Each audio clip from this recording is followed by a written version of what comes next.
All good? We are in Covington, Louisiana with Greyhawk Perkins. Today is January 24th, 2023. And yeah, again, thanks so much for sitting with us. And if you could please let us know what your name is, and can you let us know where we are? All right, my whole name. Okay. Well, on my income tax paper it says L.W. Greyhawk Perkins. Okay. But what's funny is that if I say my name in our language, what I am called is Andres Tiashla Bianake Abi Bioa, and a weird last name, Perkins. Mm-hmm. You know, but everything means something. You know, Andres or Andres is my first name. Greyhawk is like my middle name, but became my first name, and that's Tiashla Bianake. And Abi Bioa, Abi was one of my grandfather's name, and Bioa or Bioyat, and which I was adopted, given that name before after he passed away, so it was added to who I am, and then the last name Perkins, which is from the other side of my family, and so it all means something. Like Andres means the rock, steadfast. Greyhawk, Tiashla Bianake means someone that sees far and someone that sees near, like a hawk. They look to the future and they see the things that are around them that affect their future. And that's what that means. And then Abi Bioa, Abi means killer, a hunter. And Bio means bayou. You know, Bioyat, Bio means bayou. And then Perkins means son of Peter. You know, you got to know everything you need. You never know what your mom and dad, what kind of trick they pull on you when they give you a name. So you got to figure out what it means. You know? You are a man of many gifts, and one, and I would say is a kind of root of your a root of all of what you've shared in your life is the gift of stories, and just wondering if you could maybe open with telling us the creation story that goes with the crawfish.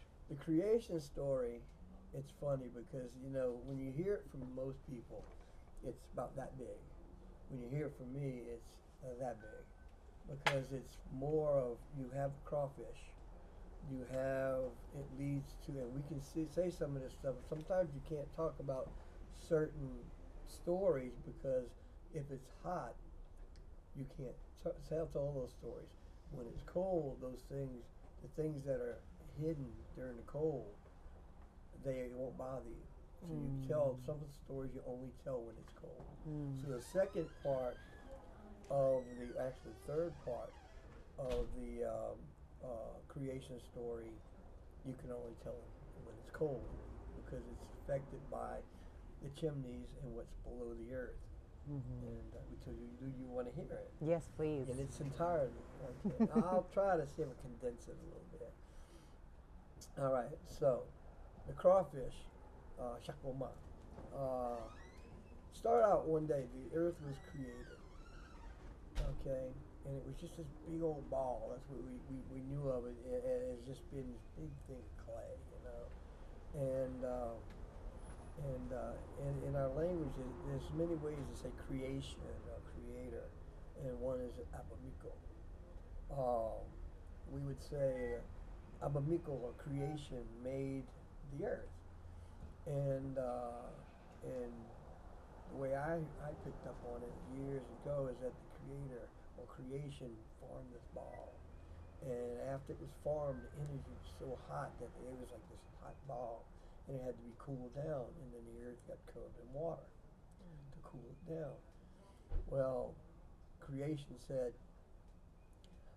we need to, now that the earth is covered in water, we need to bring the earth up so we can put the animals and the people on the earth. So creation looked around, and we have spirit animals, and these spirit animals have been with us all the time. And these creation looked out and saw the cougar and saw all these different animals and said, no, that's not going to be the one to help me. He looked at crawfish and said, crawfish, will you help me? Go down under the water and bring up the earth so I can put my people and my animals on. And crawfish thought it was an honor. And it was a she, crawfish it was an honor. And so crawfish went down underneath the earth, underneath the water, and started piling up the earth until it leveled off with the water. And creation looked down, Abamiko looked down and said, a little bit higher. Now, you got to realize, crawfish went down in that mud, stuck her head down in that mud. But at one time, crawfish had ears. And the mud got lodged in crawfish's ears. And it was muffled. And she thought that the creator or creation said, go down and make it higher. I need it higher. Instead of that, just a little bit. And she went down and she worked more and more. Before you know it, land started forming in hills. Creator looked down again and said, whoa, whoa, whoa, crawfish, stop. That's enough. Well, she looked up and thought that the creator said, make it a little bit higher. That's not good enough yet. And she went down again. Oh, creator looked over and there it is, getting mountains and all these things are forming, and creator said, I thought I told her to stop. Went down again and said, you can stop now. You can stop. That's good enough. And crawfish thought that, no, keep going, make it more. And she just started working, and mud was flying into the air, going everywhere. And finally, Abamiko looked over and there's mud flying everywhere. And finally, the creator banged on the earth. And the earth started to turn.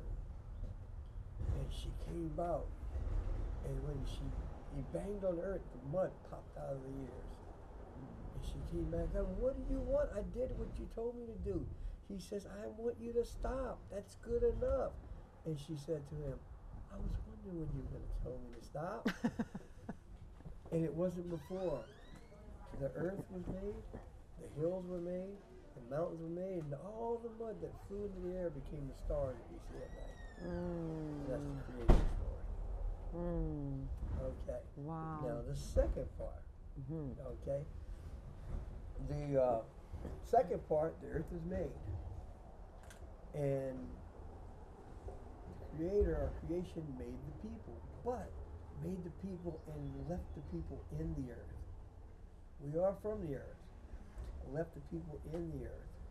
And the people lived under the earth for a long time and became the mother. They were in the earth, and they were being taught, and they were being developed, and they were learning before they came out. Because when they came out, they had to be able to deal with everything that was out here. So they learned, and they became part of the earth, and they realized they are part of the earth, and they lived in the earth for a long time. Finally, crawfish said, it's time, the creator said it's time to let the people out. So crawfish went down and made a tunnel into the earth so the people could come out. And before the people came out, they sent 4 people out of that hole to see what it was about so they could go back in the earth and tell all the people what was on the top of the earth or on land. Well, these 4 people came out, and each one went to a different direction. And after they'd been out for a while, they came back, went down in the hole, and they taught the people about the animals that were there and all the things that were there. And they said, now it's ready. We can come up and become part of this life, become part of this earth. And so all these people came out. And but not everybody was told. Some of them didn't hear. Some of them didn't realize that all the people were leaving. And when all the people came out, crawfish covered up the hole, not realizing that there was some people still left in the earth. And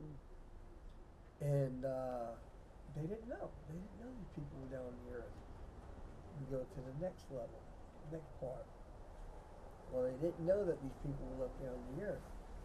And so the people came up on the earth and they started learning from the animals. They started watching the birds, started watching it and learning and becoming part of this life on the earth, becoming caretakers, having the animals as their teachers. Well, these people in the earth started to get angry that they were left behind. And the more angrier they got, and the longer they stayed in the earth, the smaller they got. The more angry they got. Well, this went on for years and years and years. And the more angrier they got, the smaller they got. Well, crawfish had a bunch of babies. And these babies would go down in the earth. And when they go down there, they'd come up and they'd leave these little chimneys. Okay? So they left these little chimneys. And one day, one of the little people on the earth saw light coming down. And they looked and crawled up. And they looked and they went down. The light was real strong for them. And they went back down and that little person said, I know how to get up there. There's holes. And so at night, because they couldn't stand the light, at night they would get through the holes and they'd come out. And they would, at night, disrupt the sleep of all the people. So they couldn't function. They would move things, they would do stuff, just totally disrupt the people on the earth, on the land, of all these things. And so at night, and during the day, they go back down the hole. And then the next day, they go, why is this missing? Why is that missing? Why did this happen? They just totally disrupted everybody. And crawfish finally realized something was going on. And they waited at night, and they watched. And they could see the little people come out of the hole and start messing around. They were being what we call mischievous, just messing everything up. And crawfish realized they're coming back out of the chimneys that his children's making, our children's making.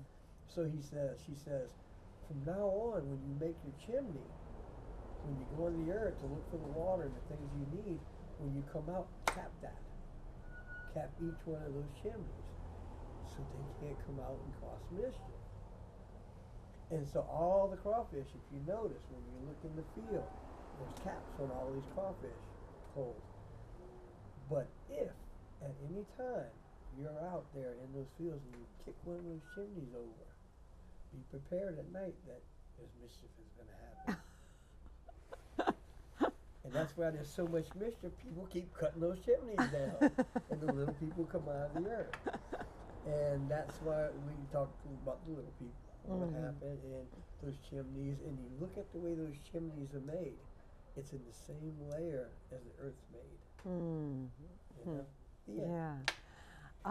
And isn't it only the female crawfish that makes a chimney? Oh, yeah. Yeah, I'm like, what are the... Well, yeah, you realize Grandma Crawfish created all this stuff. Grandma Crawfish. Yeah. And that's why when I was at one of the events that they honored me at, and I think it was Lorianne that they boiled crawfish, and they made sure they had a pot of shrimp that they. Oh, sorry. Uh-oh. Did I turn it off?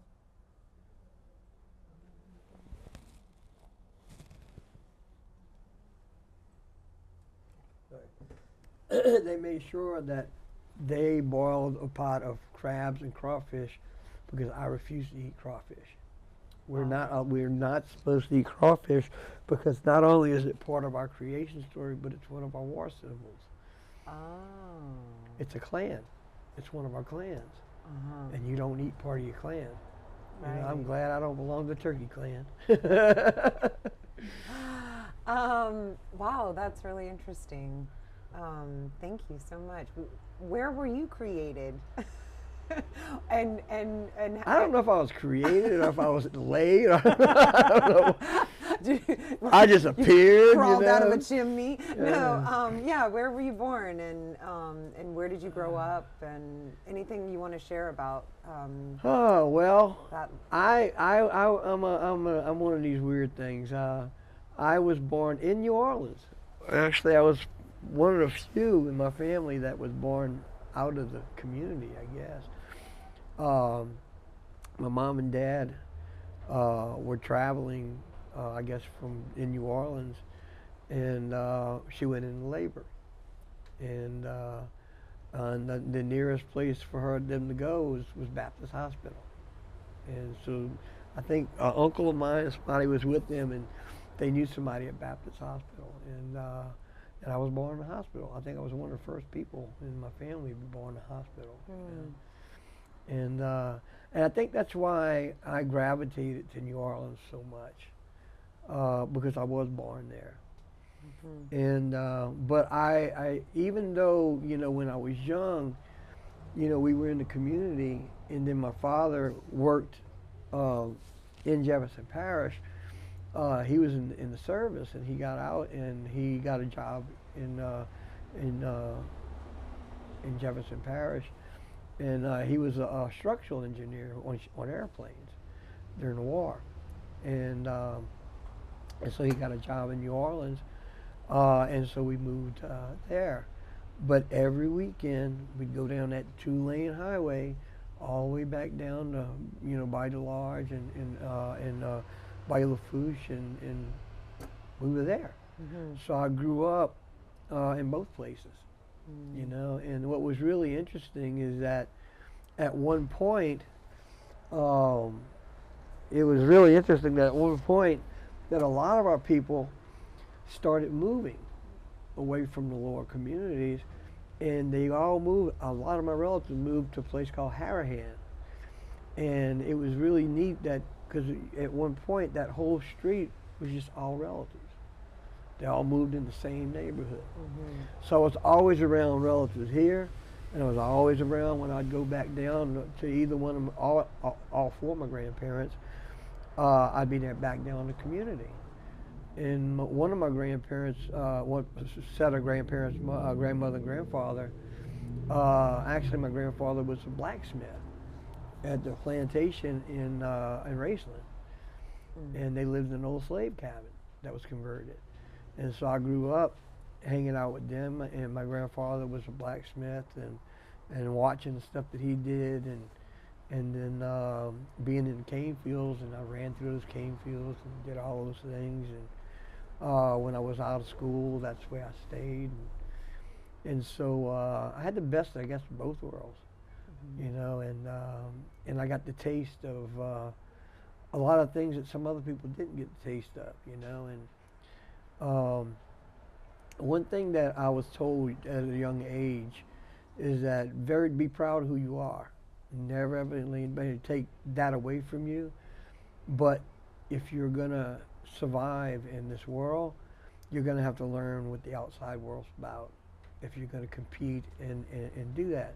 And so I did sit down and listen to my grandmother. I've got a really cool picture of me and my grandmother. I was probably about 6 years old, and it's in a lot of magazines, articles that was done on me, where she's sitting down, there's a cypress tree behind us, a crab basket here, and I'm sitting next to her. She's looking down at me, I'm looking up at her, and I'm holding my little black dog, and she's telling me stories, and she's talking to me. And I was one of the few that she did that with. And somebody found that picture, and now it's hanging on my wall, to remind me of that person that did share those things with me. What's her name? My grandmother. They used to call her Grandma and Joe.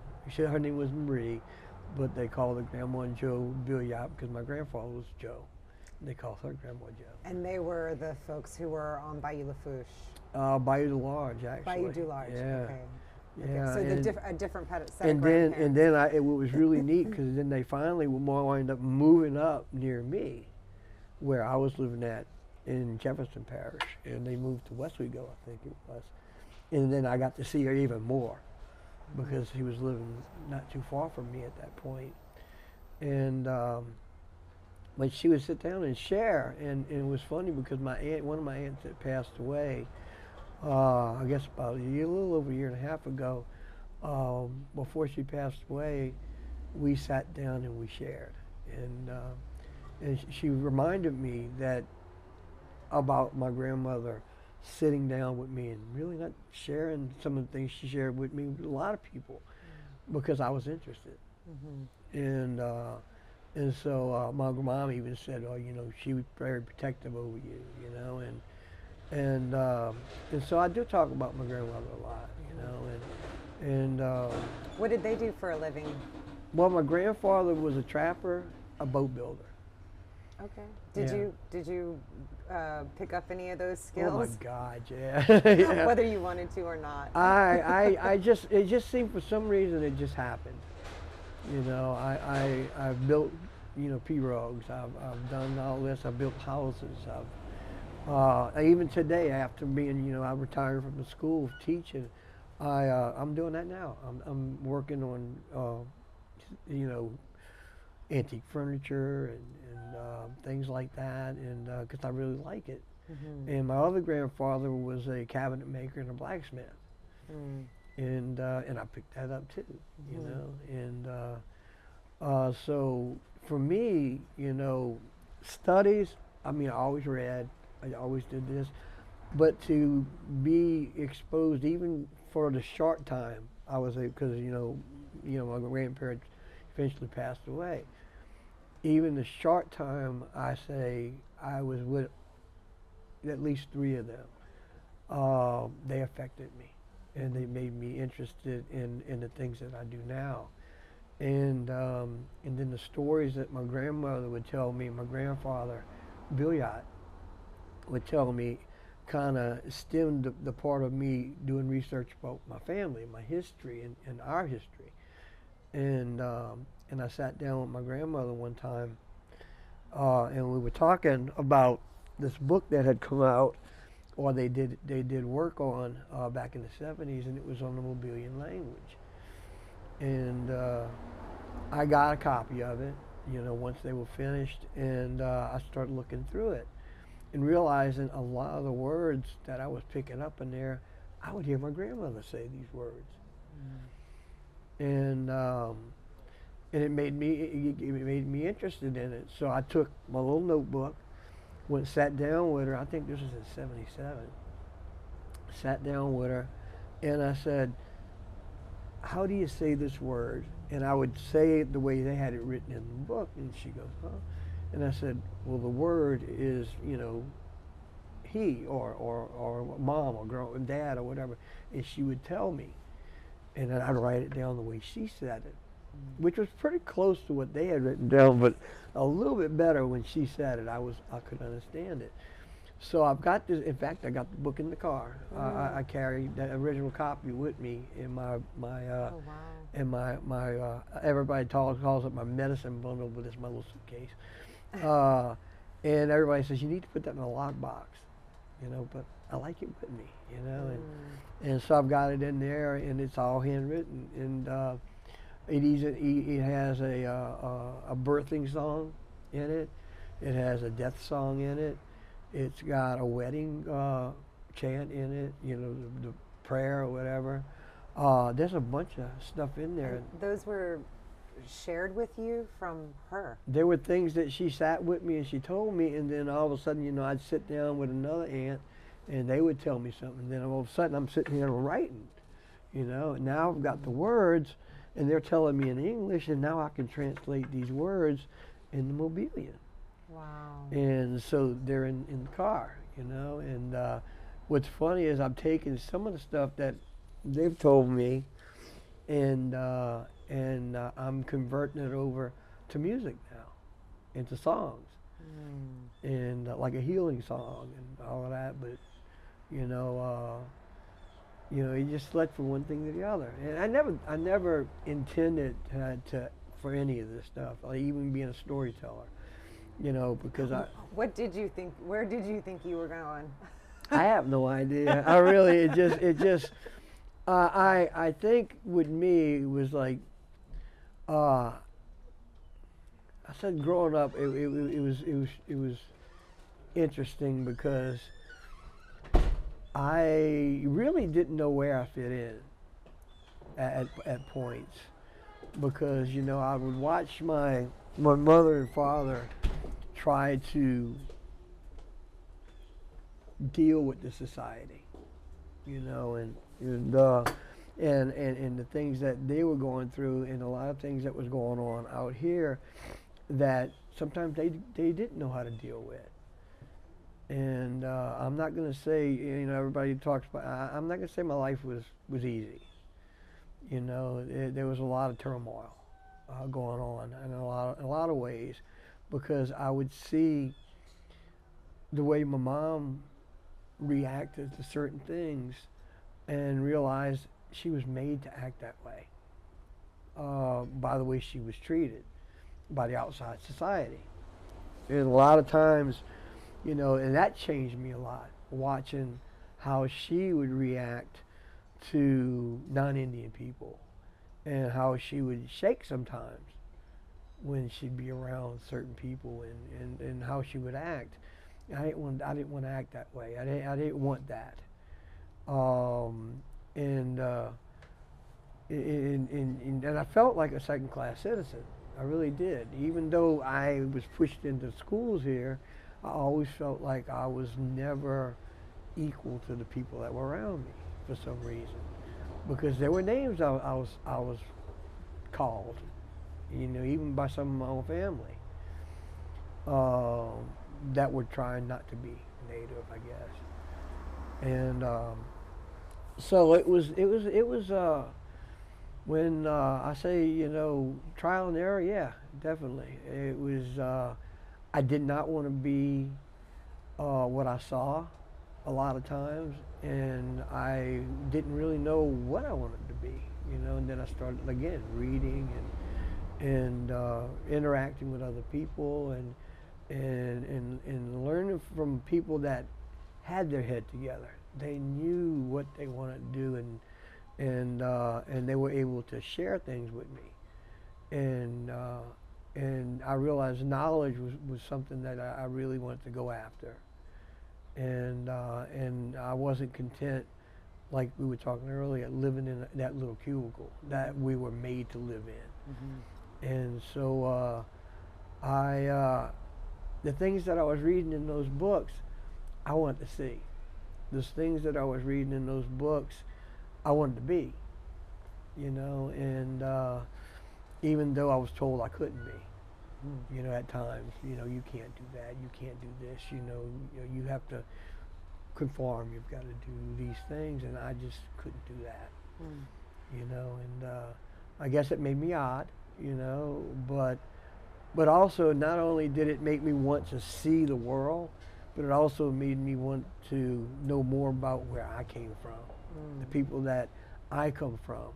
Why did we turn out the way we did? Who made us turn out this way?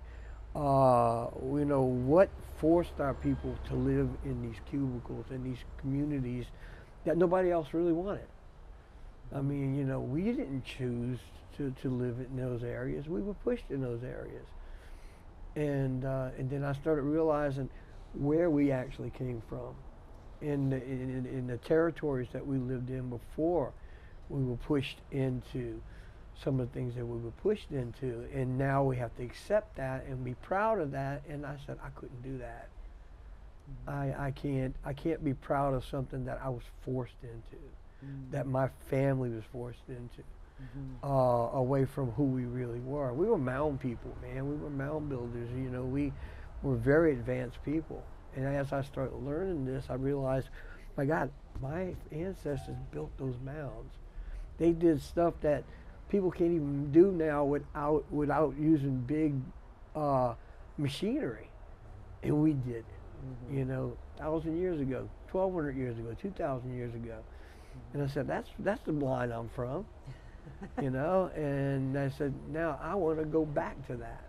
You know, I want to know math. I want to know, you know, we invented the zero, man. I mean, we did so much. And I wanted to experience that. And I realized that To do that, I'm going to have an education.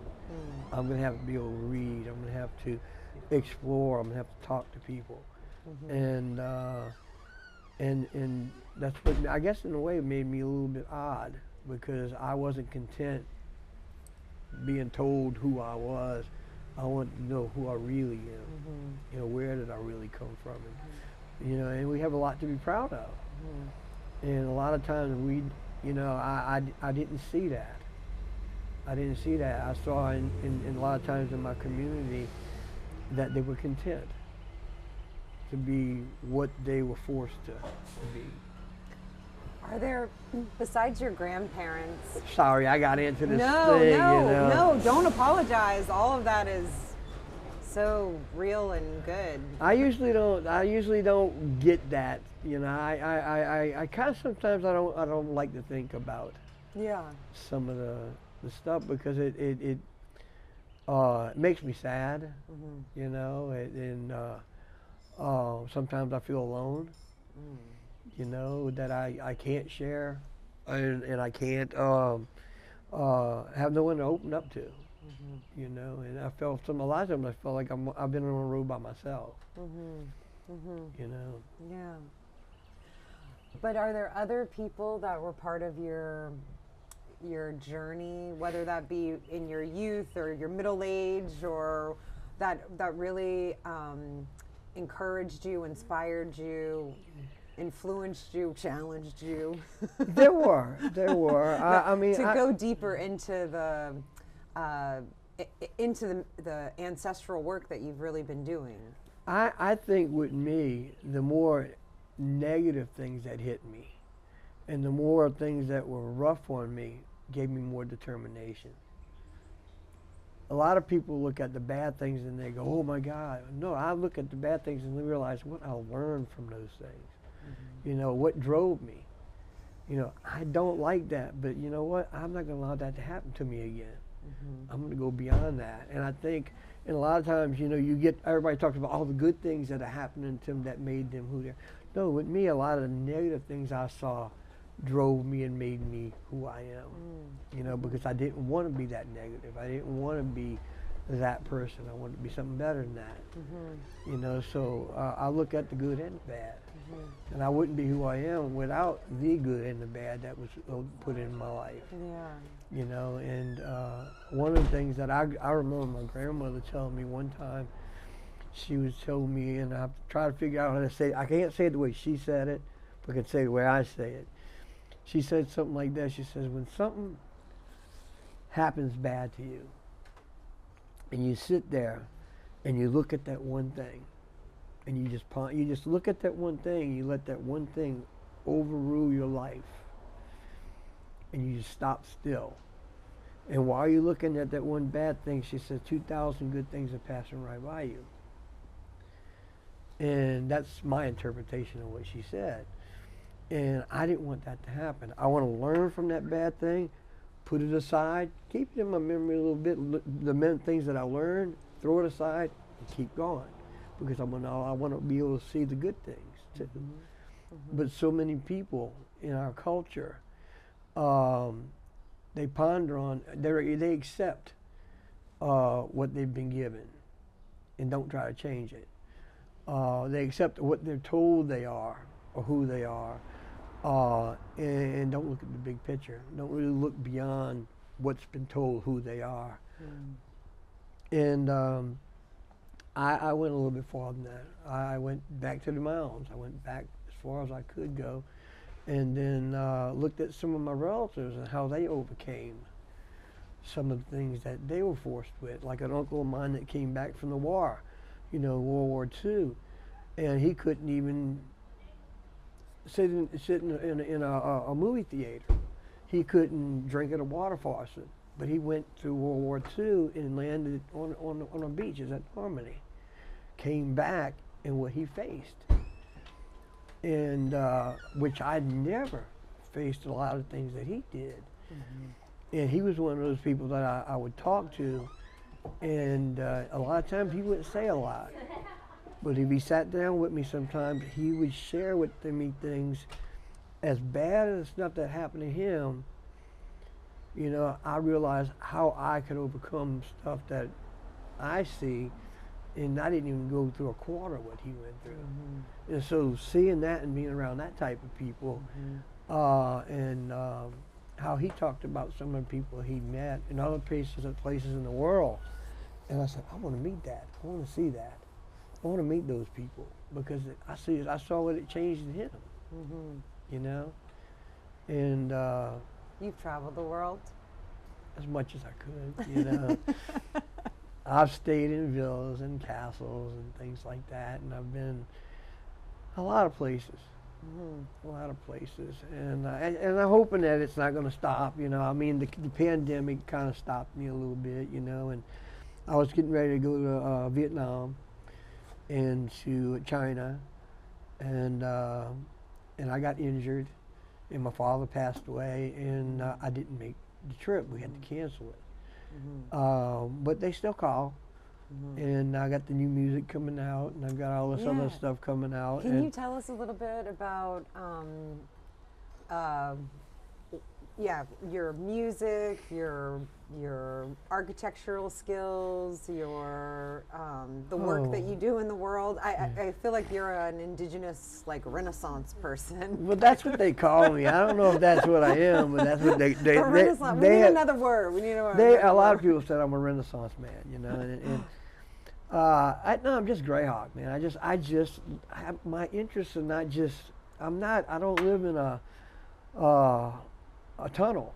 I mean, you know, it's a big world, and I guess sometimes I always say I'm kind of dyslexic in a way, you know, because I have to do so many things at one time to function. I really do. I mean, when I read a lot more than I read now.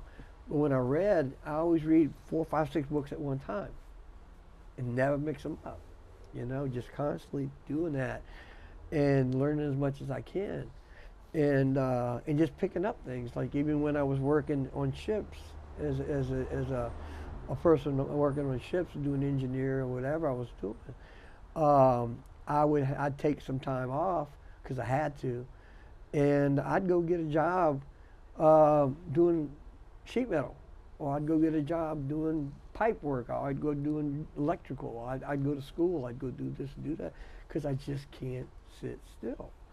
I've got to constantly be learning about something. And like to me, everybody says, what's your favorite book? And I said, reference books. And they go, well, I like my classics, you know, I love, you know, I love Edgar Allan Poe, I like Charles Dickens, I like all these guys. But to me, I could sit down with a 3,000 or 4,000 page reference book and read it from beginning to end. In fact, I've had relatives, well, friends, give me for Christmas and other things reference books as a gift. And I'd start reading these reference books and don't stop until I finish it, you know. And I just like information. And I always say I've got tons and tons of useless information in his head, man, you know.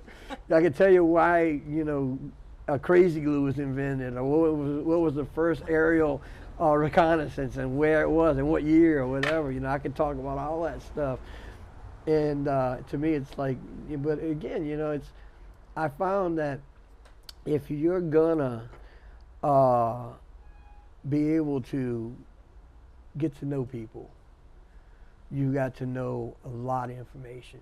You got to be able to sit down with anybody and get into any conversation at a good level, you know. And my wife even said this. She says, man, I can sit down with anybody. I said, yeah, because I got all these thousands and thousands of pages of useless information, so I can sit down with anybody and have a great conversation, you know. I could fit in somewhere. And I guess that's what drove me to want to fit in.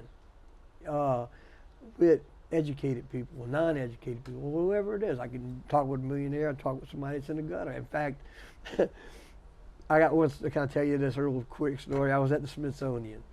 I was doing a show at the Native American Museum, and I got there at the museum, and I thought I was going to be part of a Native American event. And I got there, and I'm thinking, wow, there's going to be all these native people there, you know, and all. And so they came pick me up, and the next morning I go to the museum, to the Native American Museum. I get there, and I don't see anybody, you know. And I go through the back door at the museum, and they knew who I was when I walked in. And they said, oh, Greyhawk, you know. And I said, yeah. And I said, how did they know me? And I said, well, how do you know it's me? She said, your picture has been on the marquee in front of the museum for a week. You know, going a big picture of me in the museum. And I go, really? I went out front and looked up, and it was there, you know. And I was like, for a week? Yeah. And I said, well, who else is going to? She said, no, you're the only one here. It's a 1 week show for you by yourself. And I went, whoa, you know, I had no idea. I thought I was going to be, I didn't even know what I was going to do. I hadn't even planned on doing anything. I just said, well, we want you to, you know, look at the museum, and I want you to, you know, tell your stories and do this and do that. They said, whatever you want to do, it's your museum. And I go, okay, that's pretty cool, you know. So I was there for a little week or whatever. They wanted me, because I'm a museum person, so they also wanted me to talk to some of their docents and to kind of look at how they were doing, because that's another thing I do. I work with museums, and I teach how to be a docent, how to teach. And but every afternoon, I leave the museum, and I head back over to the hotel, which was a couple blocks away. And they were homeless people all along the street, you know, in Washington, D.C. And I'm there for a week. And so none of them ever walk up to me and say, can I have money? Because every day I'd say hi to them, and I'd say hello, and I'd actually sometimes even go to my hotel room, come out and sit on the corner on the street with them and talk to them, you know, and I'd hand them a cigar or whatever, you know, and we sit down and we talk. And then I think it was last night I was there, I had an open tab, you know, at the hotel. And so I told a couple of the homeless people, I said, meet me by the back gate at a certain time, and I'm gonna let you in. And I ordered a bunch of food. And they came in, 9 of them showed up. They came in, and I laid out, I said, you know, they put the food on the table. And I think that was the night manager, and confronted me. And they said, you know, this is only for our patrons and their family. I said, I'm your patron, and that's my family. And he got a little upset, you know, and so I'm enjoying them, you know. I bought them some cigars, no alcohol, none of that stuff. I said, I didn't do any of that, but, you know, they had a good meal, and I would see these guys laying over because it was cold, it was cool, over the heat vents on the street and all. And I'd go sit down and talk, and we would share stories. We would sit down and we would talk, and they would give me a story, I'd give them a story, and I did that for a whole week. Well, I forgot the lady's name. They came to pick me up, and they were going to walk me back to my ride at the museum. So I'm dragging my suitcase, and as I'm passing, all the homeless people were going, hey, Greyhawk, where you going? You know, I'm going home. Oh, man. And they'd say, well, we'll see you. I said, I hope not, because I hope they would find a place off the street. Mm-hmm. And the lady goes, wait, how long were you here? All the homeless people know your name, you know. I said, ma'am, I want to tell you something. I got more in common with those people there than the people that were in that hotel with me. Mm. I didn't talk to anybody in that hotel. I talked to the guys on the street, because I remember many times in my life when I was young that I could have been that person within a week. I've seen people like that in my family. I said, I got more in common with them than I had with those people in that big high-rise apartment, hotel. Mm-hmm. And she went, whoa, and that's just the way I am. Mm-hmm. You know, that's the way you're supposed to be, aren't? Right. Isn't that the way you're supposed to be? You know, that's the way Native people should be. Yeah. You know, there's not a stranger. Mm-hmm. You know, and basically, you know, I always look at that person that's walking up to me as a friend I haven't met yet. Yeah. You know. Can you tell us? I'm sorry, I got off on that again. Yeah. No, I love that. Can you tell us about how you started playing music? Oh my God. You know, that's an interesting story because at a young age, I just banged on everything. You know, I guess it was the rhythm was just in me for some reason. I really don't know anybody in my family that played music, that did any of that stuff. The one thing I have to give my father is that he saw something in me, and back when I was a kid, you know, people didn't make a lot of money, especially Native people even didn't make a lot of money. And one of the things that my dad did for me is that he saw that I loved rhythms, and he broke down. Now this guy is the guy that didn't make a lot of money, okay, but he went to New Orleans and he bought me a drum set, and I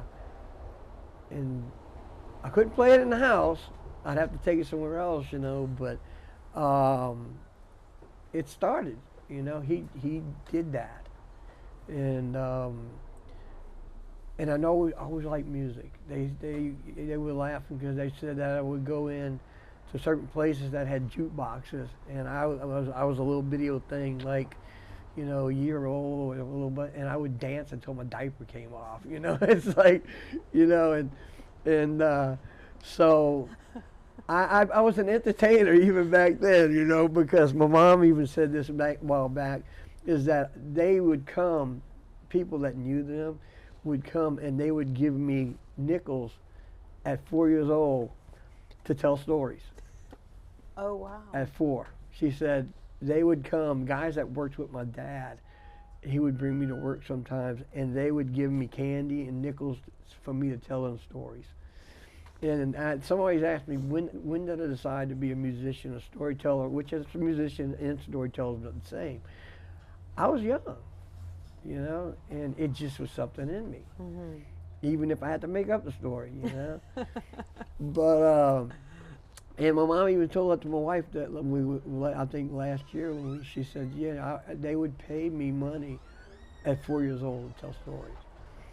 And so basically it just happened with me, you know. I got into the music. I love listening to music. And then, you know, eventually getting into the reading and then learning how to write. I was starting to write stories, and then that led to lyrics for music. So it all just fell into place. Mm-hmm. And I think with the stuff that I do now, it's always about something that in my life, you know, because I don't do anybody else's music. I strictly only do my own. And so I write all my own lyrics and my own music. And if you look at any of the lyrics, it has to do with I've experienced in my life and what I've seen. Mm-hmm. And what's cool is that as a musician, I'd also am a storyteller, because before I even do a song, I'll explain where that song came from. I'll tell a story about where that song came from, so the people that listen to it know what that song's about, you know. And so it all came together, you know, and the artwork and everything else that I do. Can you tell us about your other artwork that you do? Oh my God, like stuff I have here that you haven't seen yet. Yeah. But it just all came together, you know. It's like I decided that for some reason I don't remember. I was at a young age. It might have been my grandfather, and it was or one of my great uncles. It might have been my great uncle Tony that said it. But I remember I was young, and my Uncle Tony said, there's nothing in the world you can't do. There's just things you don't want to do. And I started thinking about that. And he always used to say that. And that was never, a lot of times, that was never told to me. I always told me sometimes, oh, you can't do this, you can't do that. And then there was that one person that always told me, there's nothing you can't do.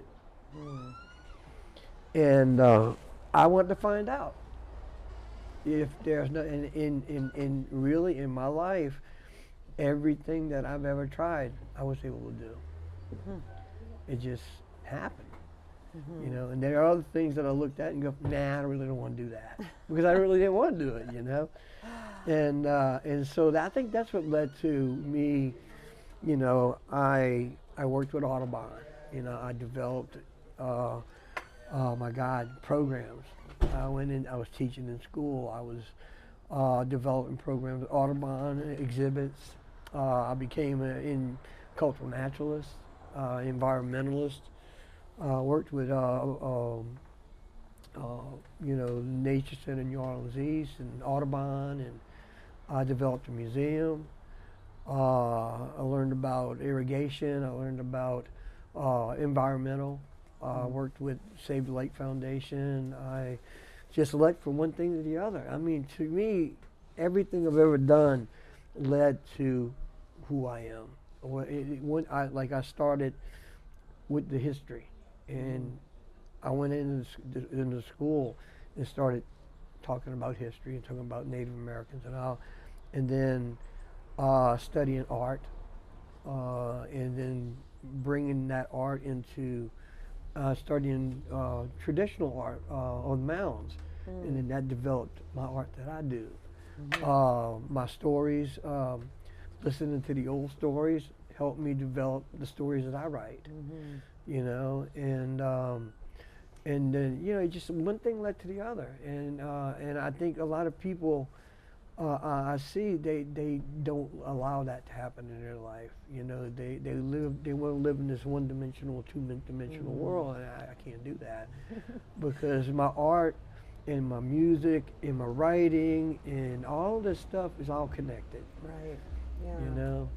Speaking about all things being connected, can you just tell us a little bit about, from your experience and what you've seen in your life, how the environment has changed and what that means in regards to traditional ways, and just for the, you know, the life ways of Indigenous people in the Delta, you know, what the conditions are, and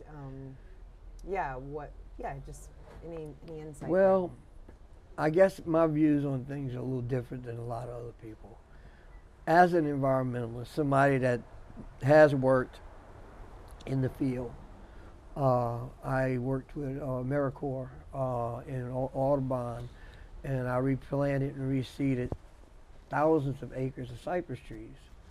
I went and stenciled drain in New Orleans that said, "Don't pour your oil into this drain, it drains into the lake." We went back into the lake and replanted underwater lake grass. I went into classes with Enviroscapes and taught kids what runoff is all about. I worked with rehab of animals and all of this. And one of the things that I guess I've got to explain these things to you before I can tell you how I look at some of the things that how I feel about it. I walked into one of my classes one time, and all of my students were college students, and I was in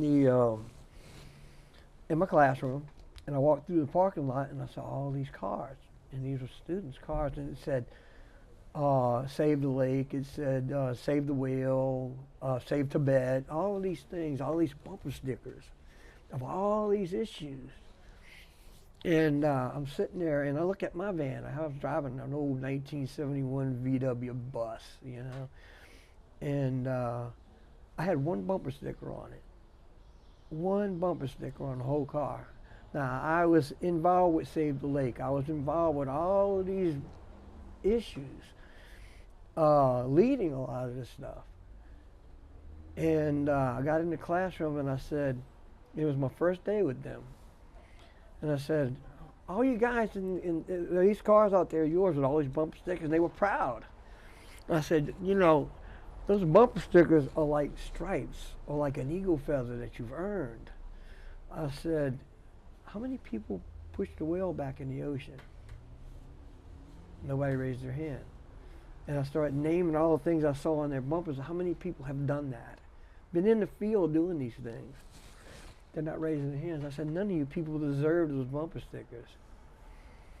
I said, the day that you are doing those things and you've accomplished, you can put those bumper stickers on your car, that means nothing. It's easy to buy a bumper sticker.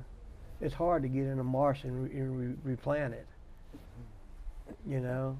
Mm-hmm. And the next day when they came in, all the bumper stickers were off their car because they saw the only bumper sticker on my car was this one bumper sticker that said, stupidity should be painful.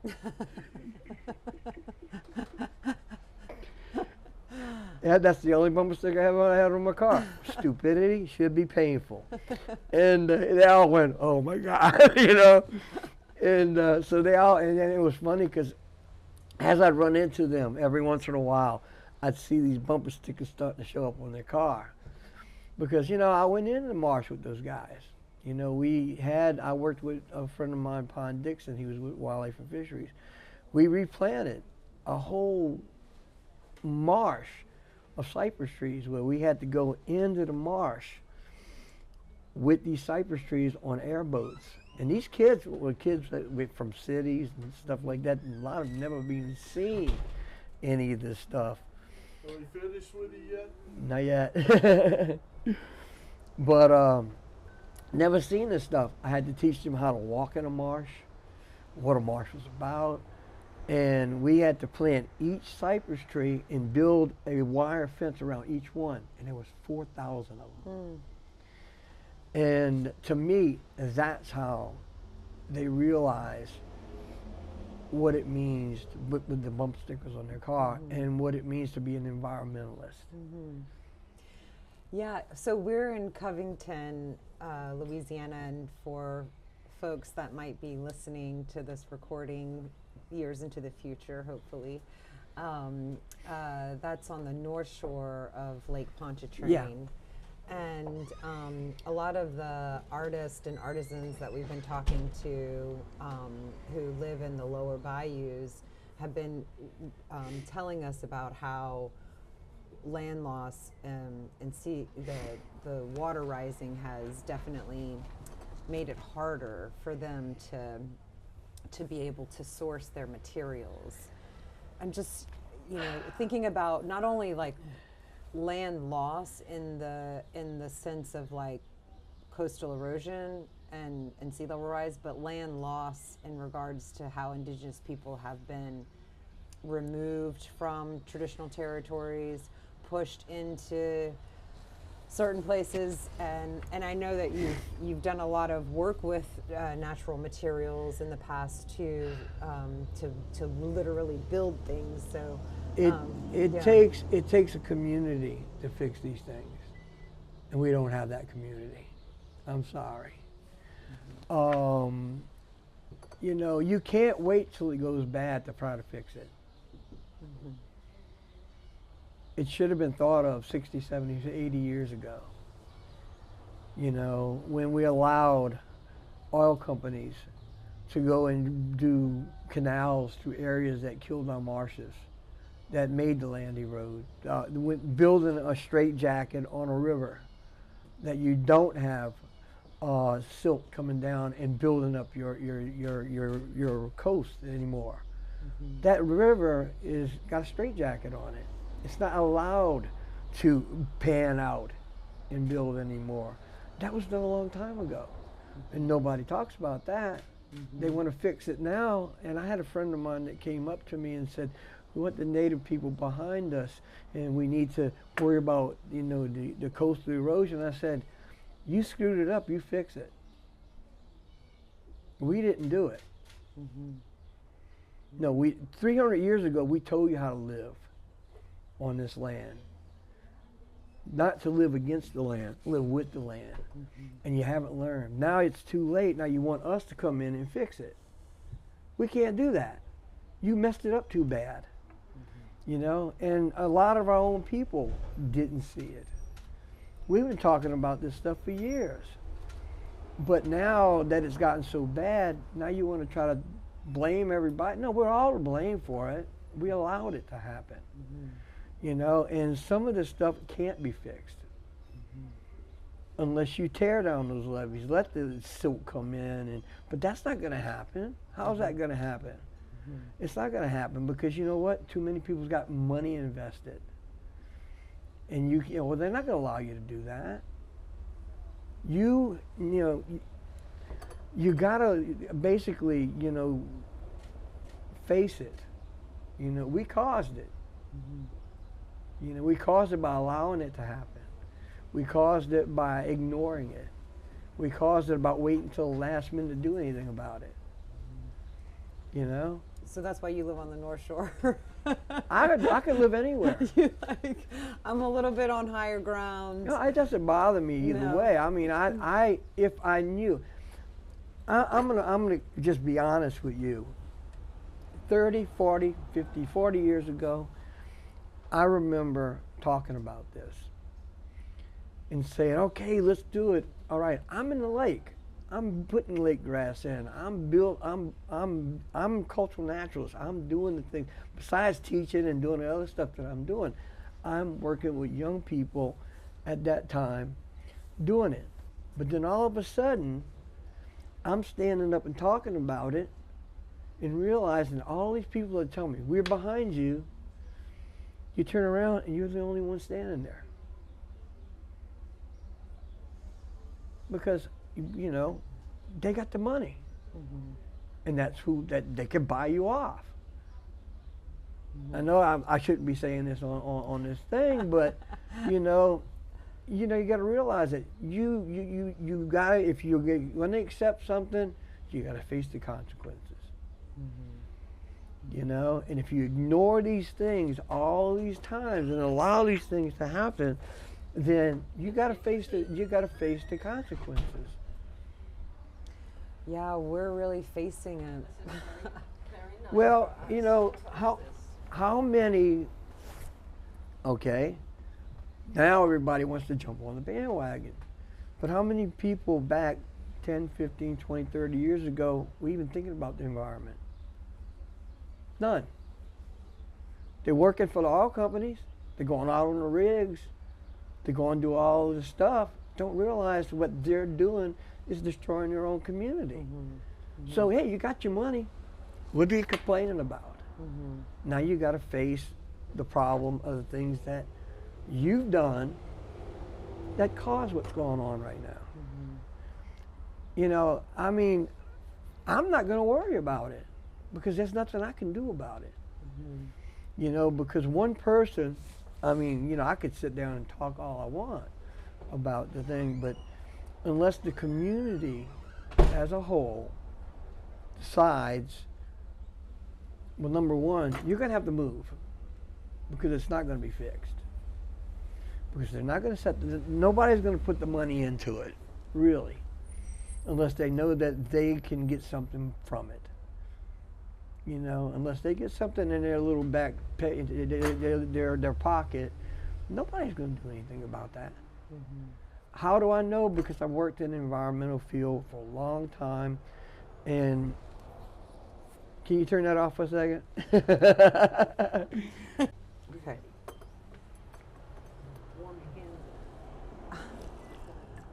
I know that finding the true history of how the Houma ended up, or where the Houma have come from and how they ended up is not like a really easy, it's not really easy to just go to the library and find that information.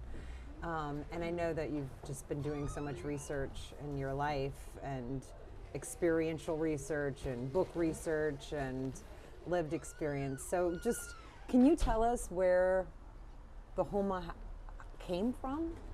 Where their original territory is before they were pushed down the bayous? Well, as a person that's kind of been around a little bit, I've been on some of the old sites, and I was fortunate back, let's see, my daughter's going to be 42 years old, and she was about 15 at the time. I was doing a talk in Natchez at the Grand Village, and two archaeologists showed up. And for some reason, I get along with a lot of professors and people that when they find out information, they'll share it with me. They'll come by and visit. Well, I'm doing a talk at the Grand Village, and these two archaeologists showed up, professors, and they said, when you finish your program, could you come and follow us to a site? And I said, yeah, I knew them. I said, I'll do that. And my daughter and I got in the car, in my Jeep, and we took off following them, Well, we got to the site. It was up above Natchez. It was called the Andesite. They were doing a dig there, and on one of these mounds, and these mounds had never been touched before. In fact, the steps, the original earthen steps, were still intact, and they built wooden steps over it so they wouldn't touch those original steps. And when we got there, you had to really go through some thick woods to get there. And it was on a bluff where the Red River and the Mississippi River meet up in that area. And if you read Swanton's book and anything about us, it tells you we lived in an area where the Red River and the Mississippi River met. I went there. I think I'm the only person that's ever been there in our tribe. And so I got to the top, and me and my daughter, and you could see Louisiana. We were in Mississippi, you could see Louisiana. And they said, you see over there? That was one of the last Houma villages before they moved. And I went, really? And he said, you are the first of your bloodline to be on this mound in probably 300 years. And they showed me the post that was still in the ground that they dug, and you could see some of the paint still on the post. And it just blew me away, And it made me realize, God, they shoved us in the, I guess you'd call it the sludge of the world. We were up in this beautiful territory. This is where we're from. We're mound builders. We're mound people, and our people know that. Well, they don't know that, but we're mound people. How do you? I know when Tammy went to the mounds. You have to feel when you go on those mounds, especially if your bloodline is from that mound culture. When you go and you see that earthen mound and you see that city, because that's what it was. It was a city. And if you have any blood in you, you're going to feel that energy. Going to Moundville, yeah, it's great. But to being on a mound that I know my ancestors actually built, nothing beats that. And the problem is that a lot of people don't talk about it.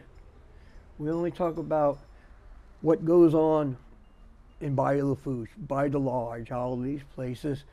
We don't talk about when we were up in the, Tunica Hills, when we were up in Angola, when we were up above that, and we, at the Andesite and all those places, because that's where we're from. That's who we are.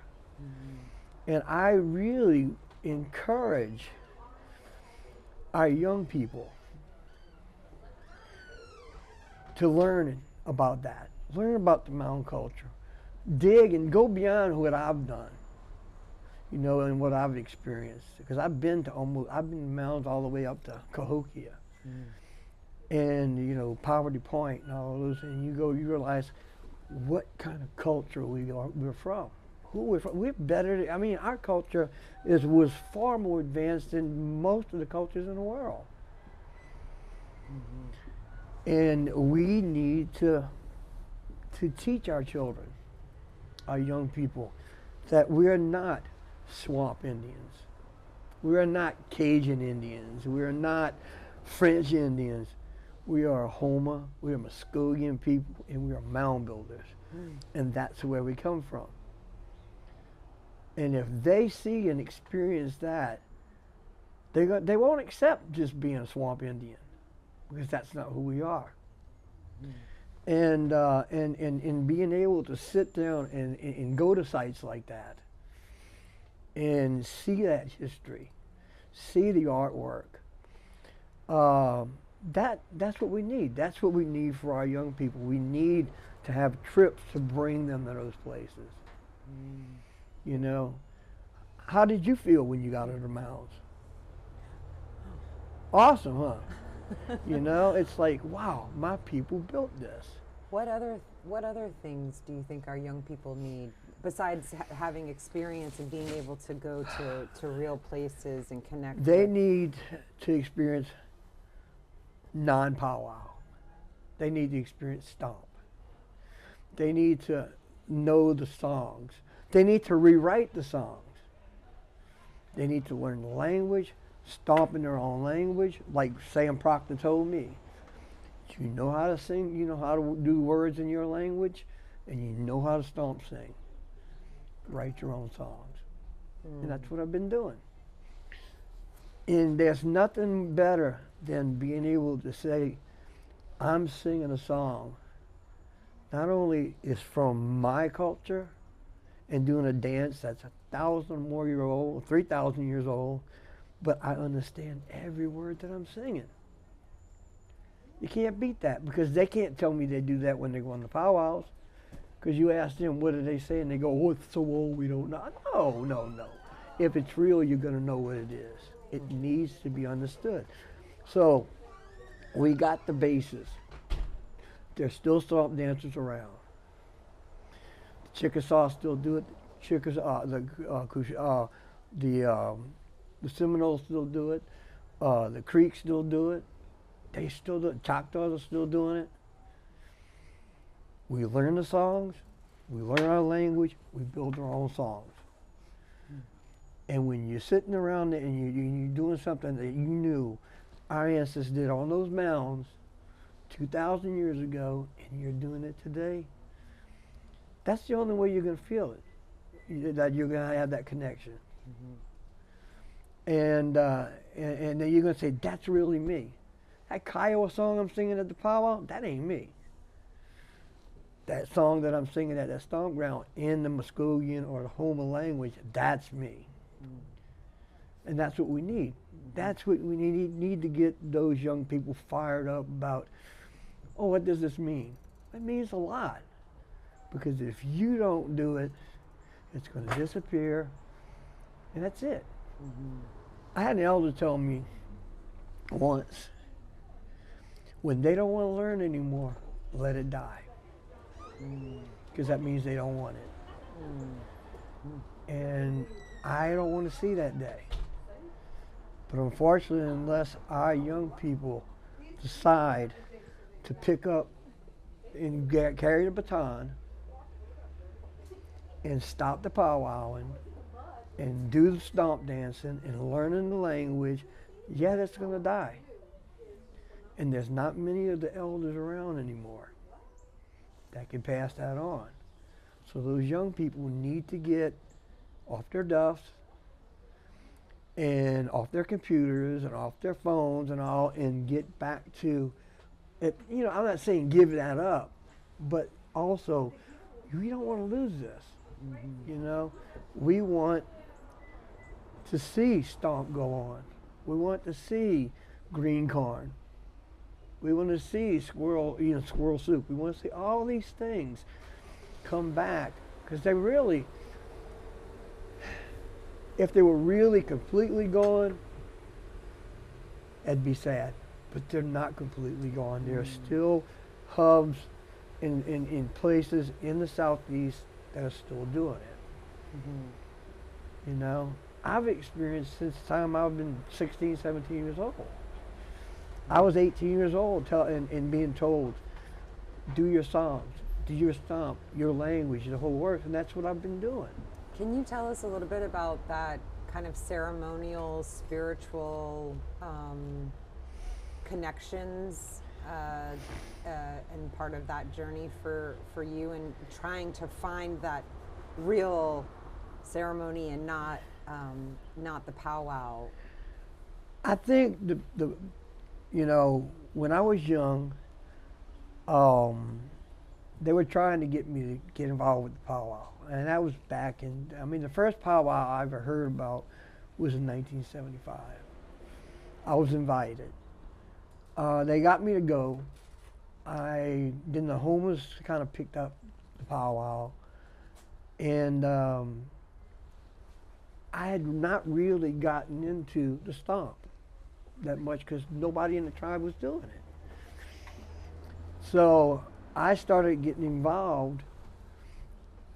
Oh, I got my jacket in my car. I guess I'll get it. I was starting to get involved especially after reading Swanton's book. And it would say the Houma did the same as the Creek did. And I'm going, wow, the Creek still do that. I'm going to go talk to them. Because it would say a lot of times the Houma did such and such as the Chickasaws were doing and all this. And I was going, well, I need to go talk to the Chickasaws. I need to go to the Creeks. I need to go find out and they were still doing it. And that was when one of their elders told me, if you learn the language, you can take what we're doing and you can make it you again. And that's what I did. By the time I went back the next year, I had written my own song. And Sam pointed at me and I got up and did one of my songs in my language at an event with 200 dancers. And every time I would come, the elder would go, let Greyhawk, sing that song. And now I go to places and I sing my song, and there are people from other tribes that sing my song with me. Ain't nothing cooler than that. And and they'll get down. I mean, 'cause I do get into my stomp. In fact, my daughter would follow me sometimes, and I get so into it that sometimes afterwards, when she'd kick me in the back of the leg, she said, "Dad, you went too fast," She says, "I won't go so fast next time," and then I step it up a little bit more next time.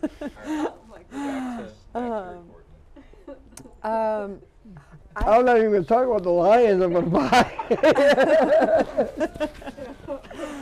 Okay.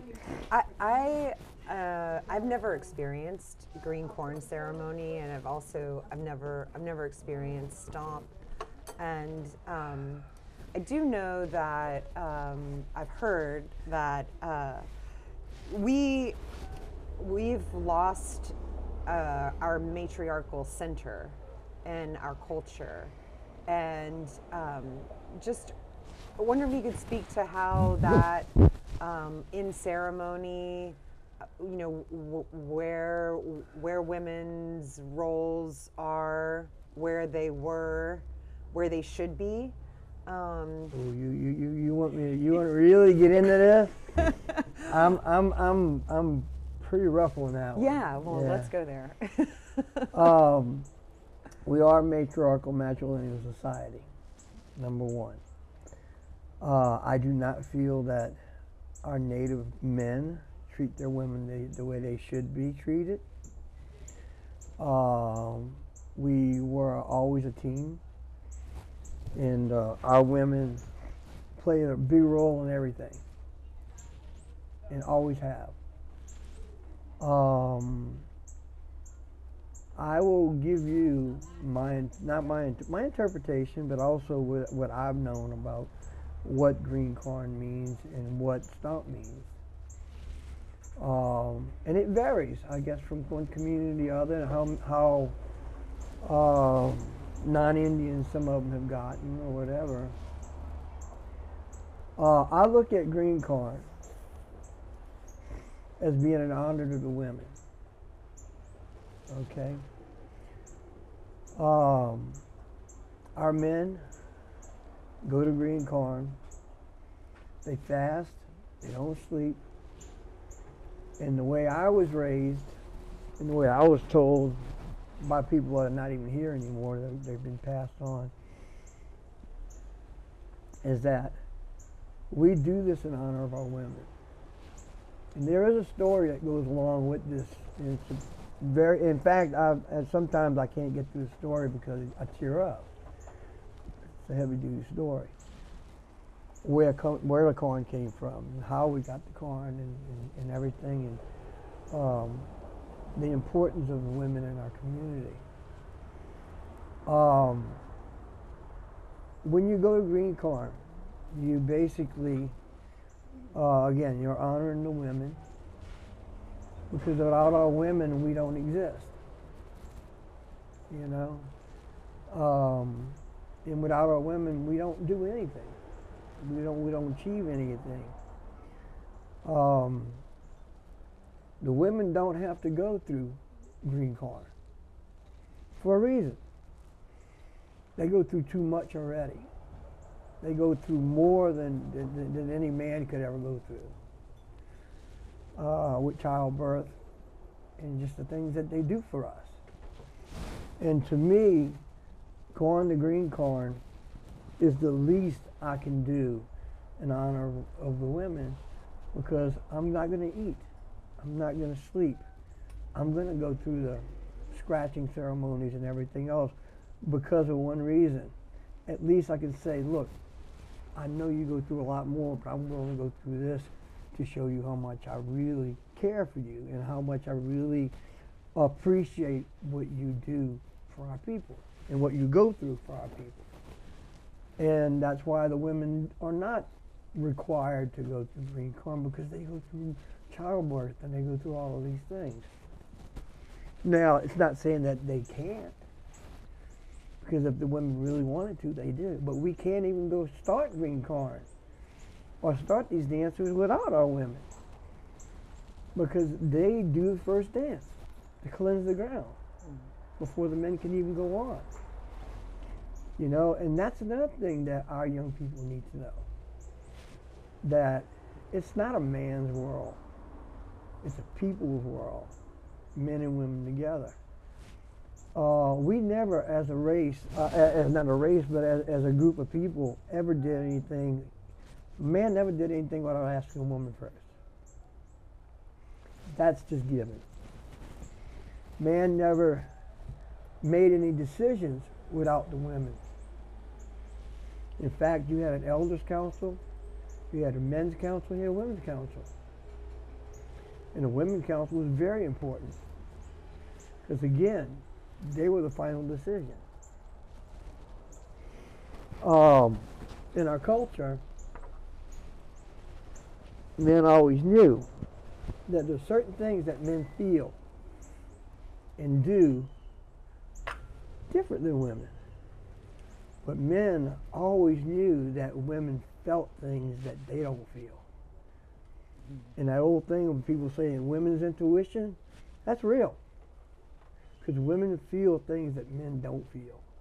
They see things that men don't see, and you have to be able to get that from the women, because that's how you survive. That's how we survived. That's how we made it through all the things that we went through since 1492. Because we were together as a team. And when you got a team like that, nobody can beat you. But when you start separating that team, and one starts thinking they're more important than the other, and start treating the other one like the outsiders treat their women, then you start falling. And so to me, as a Native American man, green corn means that to me. It means that this is a chance for me to say, thank you for being who you are. Thank you for childbirth. Thank you for all the things that you do. The things that, you know, a lot of times the women were the last to eat, the last to do this, the last to do that, you know. Thank you for all the things that you sacrifice. At least I can do this for you at Green Corn, show you how much I care for you. And I know a lot of people might say, oh, I don't agree with that. or that's not real or whatever. But you know what? Two elders that told me that back when I was a young guy stuck with me. You don't hear people talk about that too much, but I still do. And so the day that was told to me stuck right here. And that's what I believe. Now, what other people say, that's their opinion. But that's the way I look at it. There are things that men are supposed to do. You know, and I know probably this is not something that most men don't want to hear, but or sometimes don't even want to talk about. But moon time. When woman goes on time of moon time or her period, that's the most sacred thing in the world. You do not. It's not a curse, because without that you don't have life. You can't produce life without that. And that's the highest energy and the highest spirit that a woman can be at. And for Native American men to see that and make sure that that woman's comfortable. They used to have buildings strictly where those women were taken care of at that time. That's part of the whole thing. We have gone away from that. And so, yeah, you know, you have all these things where people say, oh, I have these pains and all that.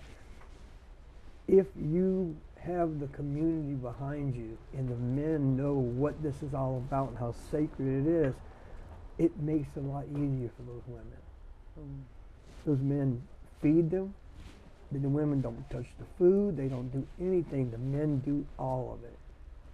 You know, all the other women do it for them too. And those things need to be taught to our kids. They need to be taught that it's not a curse, that it is a blessing, that it is something that is needed, it's something that's very special, very spiritual. I know you didn't ask me for that answer, but that's part of the whole thing. Yeah, yeah. You know, it's things that we need to know about. You know, why we do green corn and why you honor your women at these times of the month, because it has to be. You know, you have to make them as comfortable as possible. Yeah. And one of the things that I always say, as a man, Native American man, what you do is you have to make sure that the elders are taken care of and they're protected. You have to make sure the women are treated with the utmost respect and protected. And you have to make sure that the children are taken care of and respected the same way. Why? Because without the elders and their wisdom, you don't really exist. It ends. You have to have respect. You have to have those elders for the wisdom and the guidance that they give you. So they need to be protected and taken care of. For women, without the women, we're nothing. We don't exist. There is no more. You know, it stops. But then without the children, we have no future.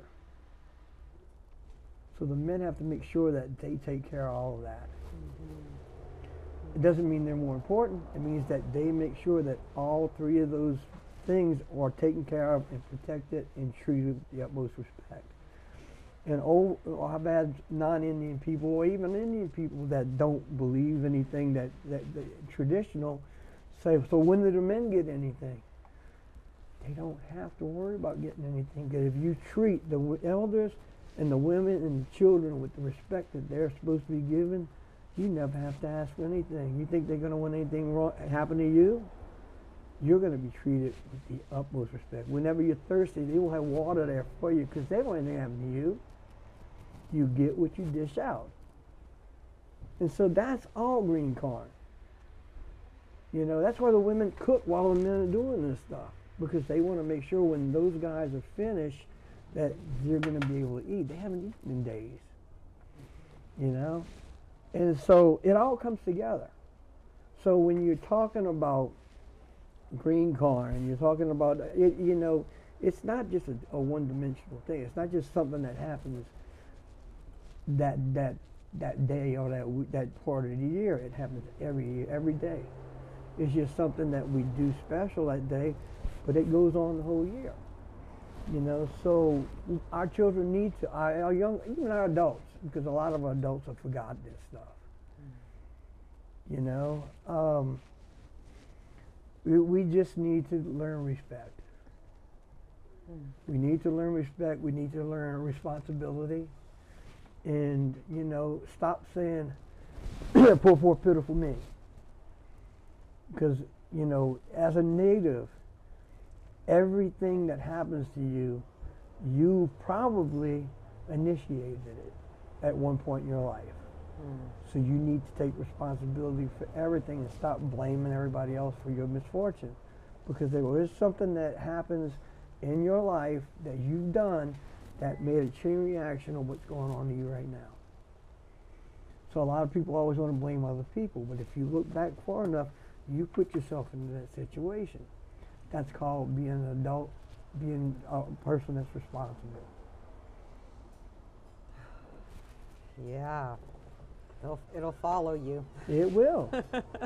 And my grandfather once told me, he told me this when I was a kid. He said, to be an adult, you have to be a role model, you have to take responsibility for your actions, and what was the other one? Responsibility, role model, and think of other things, other people besides you, because you're not the only person in the world. And then after he told me that, he says, I don't know too many adults. And as I'm walking on this earth, I said, I don't meet too many adults either. You know, because they don't meet those qualifications of being an adult. Because back years ago, you could be an adult at 12 years old if you learned it right. I know 60, 70-year-old people that aren't adults yet. By native standards. Well, speaking of natives and native standards, you have an incredible network and community, intertribal community all around North America, maybe South America too. Oh yeah, yeah. And yeah, just would love to hear about how you know, that community for you, how that's helped in your own journey in life, and how it's helped to connect you to other educational spaces or other audiences or institutions, and just what that experience has been like to have those alliances. You know, again, I guess I've learned so much from encountering, especially Southeastern natives, especially Muskogean people, because after sitting with people of the Southeast, especially traditionals, a lot of them passed on, you know, now, as I've gotten older, being able to sit down with Southeastern storytellers, Southeastern traditional people, stomp dancers, this traditional cultural people of the Southeast, it made me realize that we had a lot in common. We're really the same people. And some of them have kept their traditions and their culture fully intact. And being involved with those people, realizing that I'm basically the same person as they are, taught me a lot. It taught me that, you know, my culture's not dead. You know, I'm learning from these other people. I know a lot of people go, well, you know, I strictly, when I learned and when I was seeking out information, I usually stayed within the Southeast, especially if I knew they were Muskogean people. Because if anybody fell into the Muskogean dialect, which we're the Muskogean Nation, and that dialect is what makes us Muskogean people, that means that we're basically the same people. And hunting those type of people that are still traditionally doing their culture helps me along.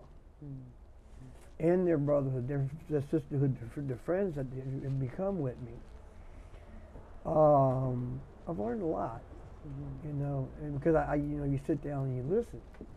But what's really neat is that I find that throughout the years, the things that I experienced growing up from some of the elders that were around when I was young, and the things that I shared with some of the other people, they learned from me, because they didn't have that.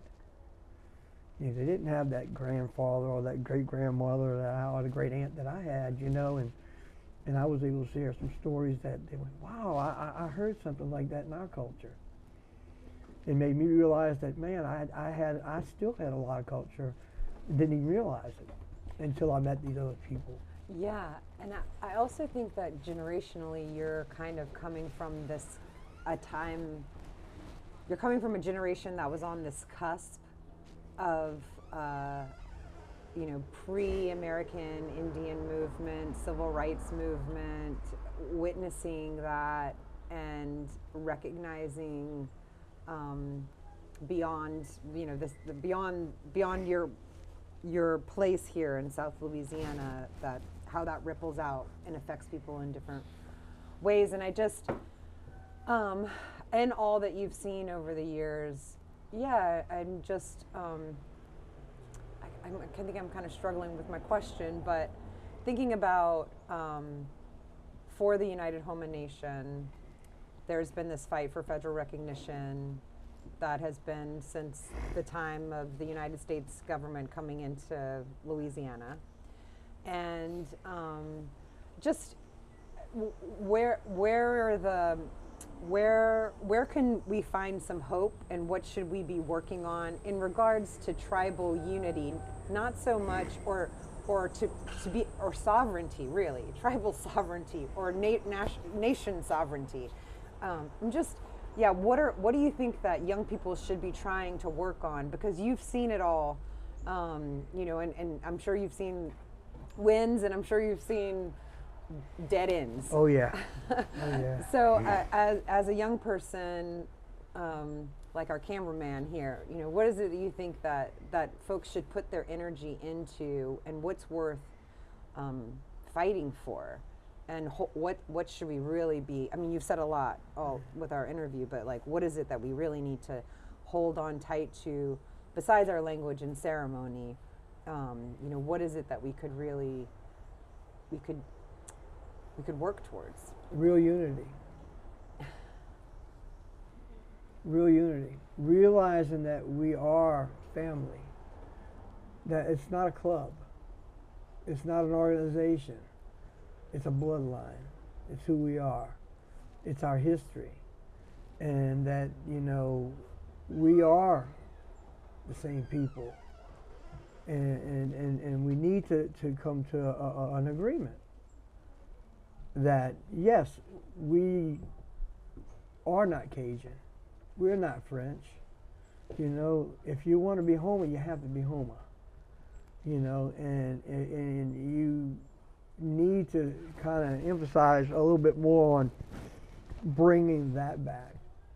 You know, having, you know, gone, you know, there are people that go to the Holy Land because they want that connect. We don't have to go there. It's here for us. We need trips to those places like the mounds and to Anacite and the Emerald Mound and all these things to show our connection to those sites. And we need to show the people outside that are looking at us who we really are. Mm-hmm. That we're not a hodgepodge, powwow, pan-Indian culture. That, you know, we know who we are. We know we're mountain people. We know we go beyond Bayou de Large and Bayou Lafourche and you know, gumbo and all that stuff. That we do, you know, stomp, and we do ceremony, and we do medicines, and we do the things that, and we know our history. Mm-hmm. We know the stories, even if we have to write the new stories. Mm-hmm. that's such a great way to end, but I've got one more question. Okay. Which is about sites, about special sites, and knowing that you put a lot of love and labor into the Fort Toulouse site. And can you tell us about that wattle and daub architecture and in Indigenous traditional techniques that you've been working hard at? It's funny because a lot of times you have to, you know, for people to accept you, you have to say, my great-great-grandmother taught me this, and my great-grandfather taught me this. Sometimes you have to, they won't accept you as a young person that you know anything, that you can develop things. You have to make it in the native world. To be accepted, you have to have learned it from an elder. A lot of things I had to learn on my own because it wasn't there for me. So I had to find the things that to teach me how to do the things that I do. You know, I had elders that knew some things, but not everything. So I had to say, okay, I need to know how to do wattle and daub. I need how to do the bouchage work. Okay, I know what my grandfather did, but I want to go a little bit farther than that because I want to know what it was like to do it 2,000 years ago. And so I did study on that. I studied the pottery, what went into the pottery, what went into the walls, how it was done. You know, sometimes you have to do research. You go to other people, even if it's not your grandmother, grandfather. You go to other people that have done that research, and that's the way I've done it. You know, I didn't learn it all from one person. You know, and but they want you to know. Oh, you think that all you did was learn it from your grandmother and grandfather. Well, a lot of times you don't learn it from your grandmother and grandfather. You have to go other places. So the things that I learned, it was trial and error. You know, 50 years of trial and error to the day that I said, okay, I'm ready. I've learned how to thatch. I learned how to temper the pools. I've learned how to make my rope. I learned how to mix my mud. How to cure my moss. How to use the deer hair. How to do all these things, mix it together, and work it. And I was given the opportunity to be able to do it, which a lot of people haven't. Where somebody, besides my people, somebody said, you know what, you've got all this knowledge. How many buildings have you built? Is there a building that you want to build that you never built before? Traditional. And I said, yeah. We'll fund it for you and let you do it. The first one came out, Second one came out by the third one. Dude, that's when they called me and said, we want you to teach us. Because you have to have not only the determination, but you have to have the place to do it and the backing of other people to be able to do it, especially in this day and age. And here, I wasn't getting that backing. Here, I wasn't getting the support. You know, they wanted me to automatically know it. I said, you know, it took me 20 years to develop what I did in Fort Toulouse. Now it's a model for other people because it had never been done before. But I feel sad that I wasn't able to do it for my own people.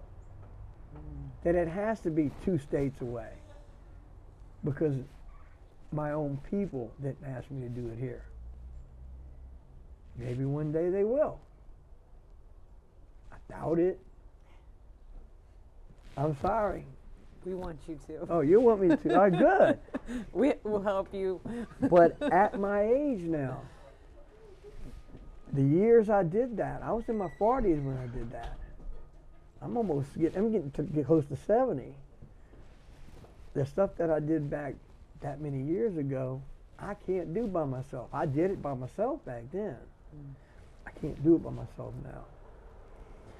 That's why I said, unless I get the interest from the young people and from my own people that will put aside the TPE and put aside all this other stuff and say, I want to learn,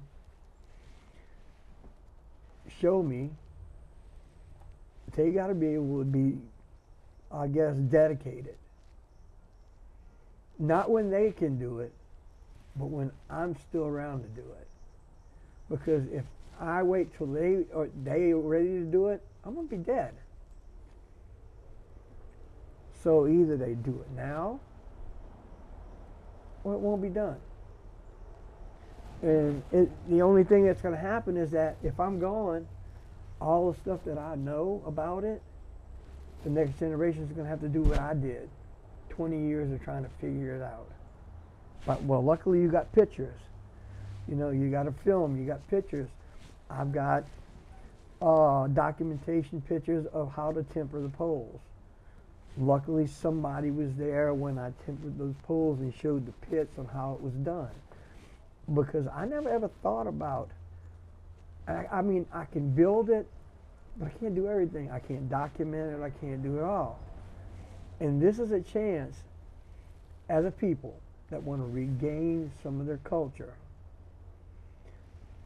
I know everybody's got all these big dreams and everything, but you know what? I'm sorry. All the big dreams you have about certain things are great, but unless you sit down with people like me at this moment and say, let's do that first, because if we wait a year, Greyhawk might not be here.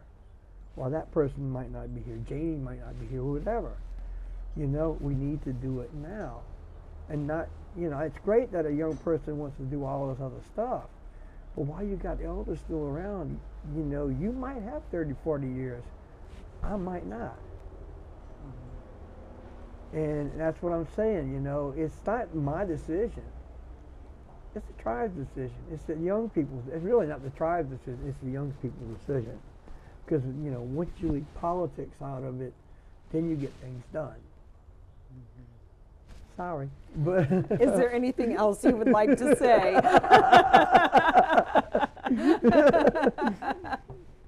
I saw the grin come out when I said that. But you know, you have to have you have to have young people. I know they've got all these things that they're doing right now, but you can't forget that, you know, you got guys like Greyhawk that are sitting down, you know, and I'm doing the things that I need to do right now. I'm doing my music, I'm doing my stories, and I'm doing things that I'm doing. But, you know, it's great. You're like, you're in your 20s, you're in your 30s, but I'm getting close to 70. And you might have to just say, well, I'm going to drop this for maybe a year or so and get with him and let me do this. Let me learn this, and then go back to what I do, because he, you know, he might not be in. I mean, I came close to broken off a couple times the last couple of years. You know, we need to, the young people need to think about the things that they're doing right now that they can do later on, and need to sit down with these elders and get that information. And even if it's not a Houma person that you're going to learn it from, somebody that has knowledge of something that our people did do. They might be Creek, they might be Choctaw, they might be something else. You need to give it those, because last year we lost 4 Choctaw elders that could have taught things now that they're not going to be able to teach. And I was part of that group with them. And 4 of them passed away last year. And what they knew and the things that they knew went with them. Yeah. Well, I hope to build some wattle and daub structure, or maybe a mound, or my dream. Let's make some palmetto and willow structures and hang out in the sunshine, because I think that or in the rain. I think that it's that coming together and building in community that teaches you so much.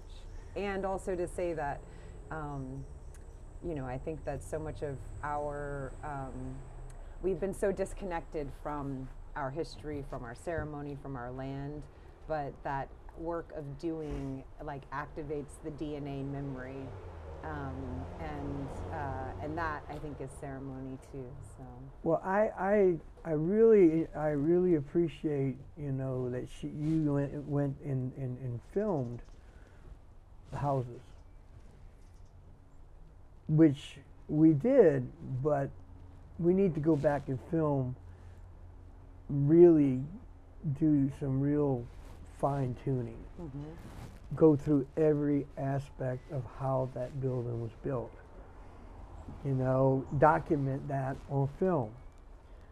You and I, you know, all of us go back and let's start each building. Show the building, basically describe how it starts from the ground up. Mm-hmm. And that way it's documented in case something happens. Mm-hmm. And we need to do that. And we need that chickee that I built there. You saw how big that was. Have you ever seen any that big here? No. And that was a small one compared to some of the ones I've built. That's a 2-story building. Yeah. 3 levels. And those poles, just preparing those poles to last as long as they've lasted, they have to be cured. And there's a process. Mm-hmm. I'd like to see us build the 2 styles, the palmetto style and the cypress bark style. Mm-hmm. And I would love to see a house unit with 6 buildings, because that's what a house unit was. A house wasn't one building. It was multiple buildings. If you saw the sketches of the ones at the mound, each family had a house. And that house was up to 8 or 9 buildings. Mm. It was equivalent to the way your house is built today, with bedrooms and a kitchen and everything else, except they were not connected. Because if one building burned down, you didn't lose the whole house. Mm-hmm. Mm-hmm. You know? Mm-hmm. And that's what we need to do. I mean, we need, as a people, to be leaders as far as the Houmas go. Because if we did that, and put a whole house unit together with a temple, and basically get someone to come in and build a mound that we can actually do the temple on top, we would go down in history. You know, and we need to think about that.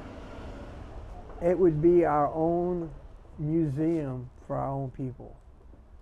They could live in it, they could go in it, spend nights in it, we could do ceremony in it, they could spend time there, and just like it would be walking back 1,000, 2,000 years. Mm-hmm. How other cultures do it, why can't we? Yeah. You know, one little chickee, yeah, that's great, but anybody can do that. It's like a chicken coop. That's like equivalent to the stuff that is being built now is like equivalent to a chicken coop. That's how I built chicken coops when I was a kid. Mm-hmm. You know, we need to build the real stuff. Yeah. Stuff that you can live in for a while. We were not nomad people. We're not Lakota. We didn't put our house on a skid. When we built buildings and we built sites, we were planning on staying there. You know, those mounds are still there. 1,000, 2,000 years later. Those guys wasn't planning on going anywhere. They were forced to go. Mm-hmm. And then we have to remember, that's where we come from. Oh my God, I get them. That's it. I think that's it. Yeah.